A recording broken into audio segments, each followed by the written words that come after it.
G'day guys and welcome back to the JFBS Supercoach channel. And today we're going to go through with the game week 11 review. Just was able to get my words out for that.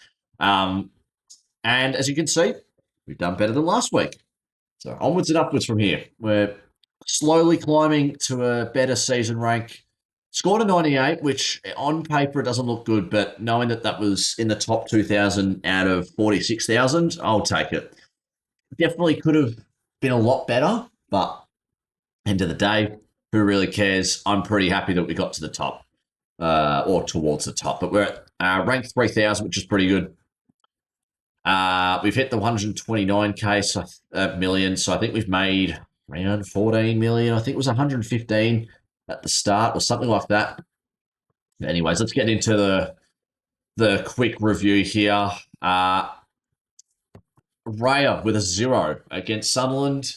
They drew 2-2, and I think the goals were before the 60th minute. So a bit disappointing, but you know, what can you do? It's one bad week. I can already see people trading them out. What's the point of trading your goalkeepers out? If they have one bad week, so be it. Who cares?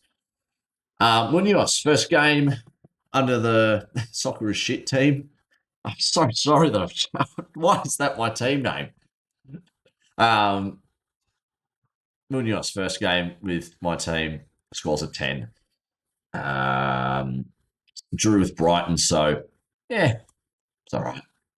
Kukurea, 12, the 3-0 win against Wolves. So I'll definitely take that from him. Calafiori with a 6. For Arsenal, it's okay. It's a score, that's for sure.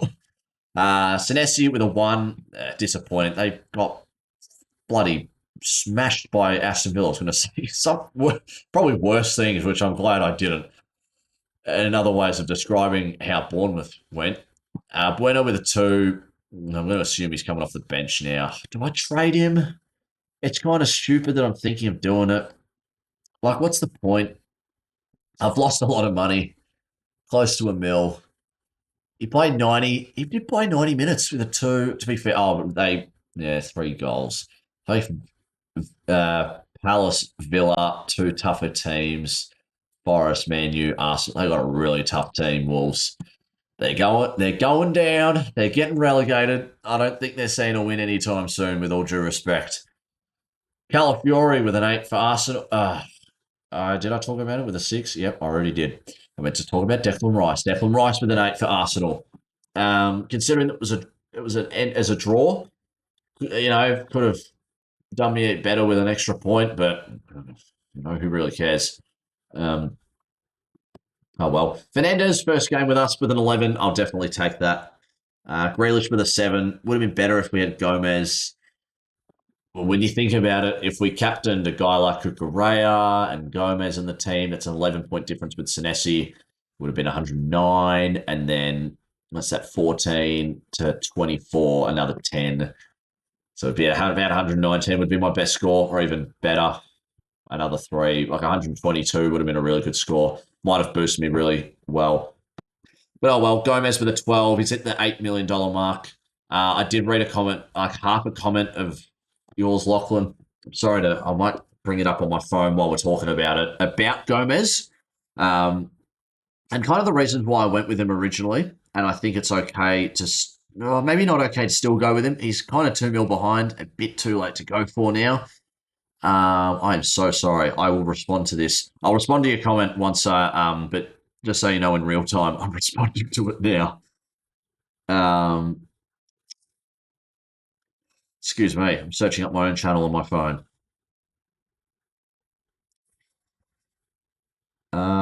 Let's have a look. Nothing. What?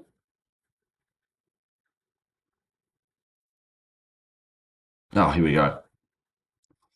Review and trades. Because Matoma was due. Oh my god, this is. I'm glad that you write me an essay.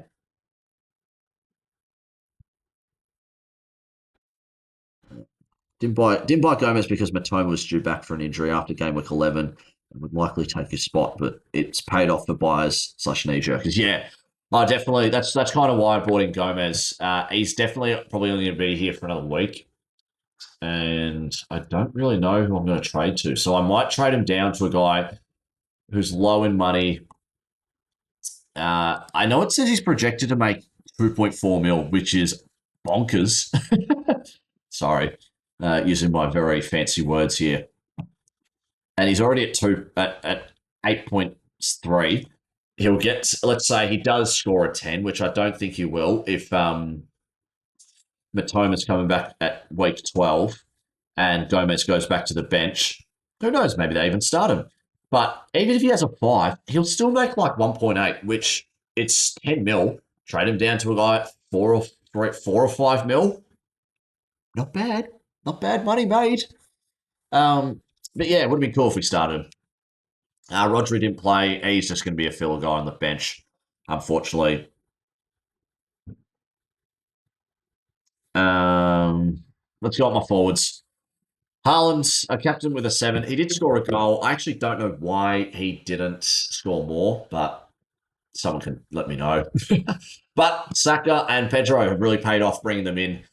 Saka in particular, considering that they both had a decent week last week. It was the week before that they both did crap. But it's good that Saka and Pedro are firing.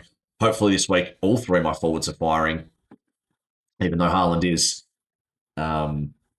Yeah, that was my team review.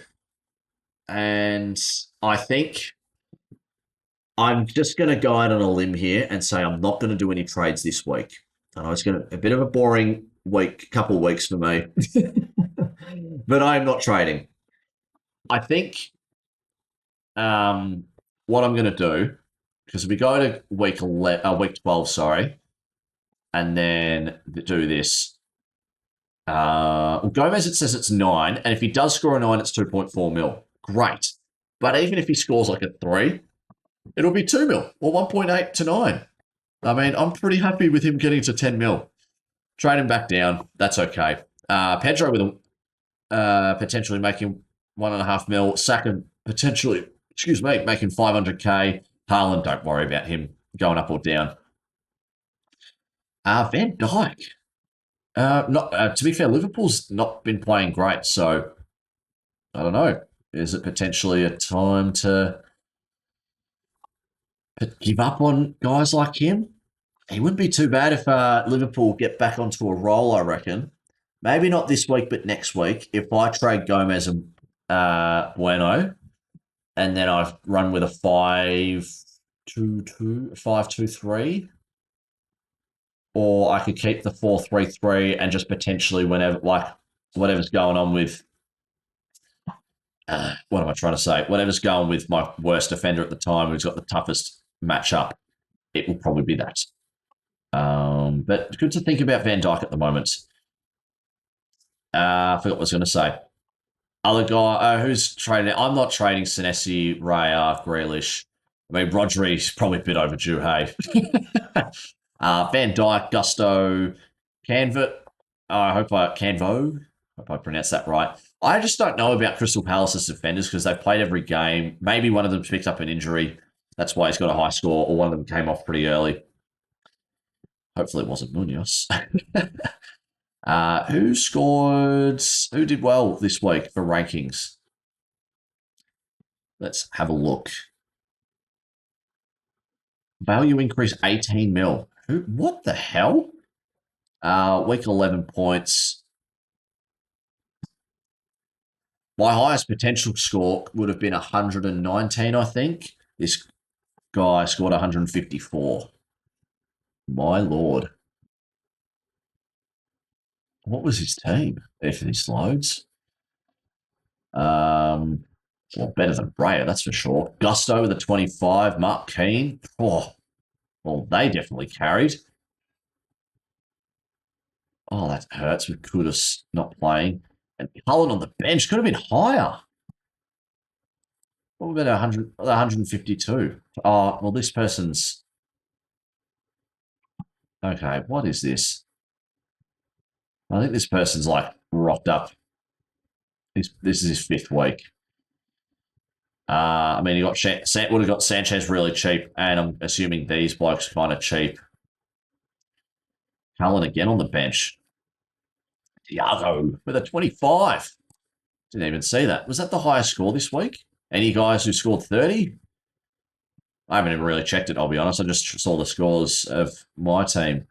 Week 11, Thiago, Gusto, Martinez. God, I can't speak. Keane. Interesting. Guy. Doku with an 18. I saw that. Yeah, so pretty high numbers. Anyways, I want to stop yapping. Yeah, so no trades this week. I hope you skipped the past 2 minutes because that was just a blip for me. I don't even remember what I was talking about. Yeah, I'm not going to do anything in particular. I'm going to put what I'm going to do is I'm going to have the vice captain on Haaland. I think he's a guy that you want to do every week. Who's playing who? Who's Chelsea playing? Oh, Burnley. I think Haaland's just an automatic vice captain. So I reckon I'm going to vice Haaland, and if it doesn't go well, I'll captain Fernandez. That's what I'm going to do. But yes, let me know if I'm doing terrible. Let me know if how you're going. I'm on a bit of a flyer, so yeah, I'm going pretty well. I don't know what I'm trying to say at the moment, but yeah, I'm doing okay. I'm trying not to burn my trades out. I've got 3 boosts with 25 trades to go. So what's that? 9. I've got 16 trades to use without using a boost over 26 weeks. So I've got to be really careful for what I do. But to be fair, at the moment, my team, I'm liking it. I'm liking it. I'll be honest. I think I'm pretty comfortable for my team to steadily go up. Obviously, there's teams like there's guys like I mean Grealish is playing against Man U, and I don't know how Newcastle are doing. I don't think they're top 6. But looking at this, Wolves, Burnley, Tottenham, West Ham for all my defenders here. Tottenham, Everton for these 2. Newcastle, Tottenham, Burnley, Tottenham again. I mean, this week I'm kind of confident. Kind of confident. That's all I'll say. So yeah, I'm probably not making trades this week. Maybe next week with Gomez and Bueno to more money makers. I think I'm just going to try and make as much money in the bank and just splash out on guys who I think are good. Potentially upgrade Grealish in a couple of weeks' time. Like 8 mil, his averages over the past few weeks haven't been great. So I think Gomez, Grealish could be turning into someone. Hopefully Cole Palmer comes back soon. He would be a decent midfielder with Pedro and Cucurella as my other Chelsea guys. But I'm going to stop yapping. Thanks again for tuning in for the game week 11 preview and technically the game week 12 preview. Game week 11 review, 12 preview. Sorry. Thanks again for watching. I'll see you guys next week with the review for Game Week 12. See ya. Cheers.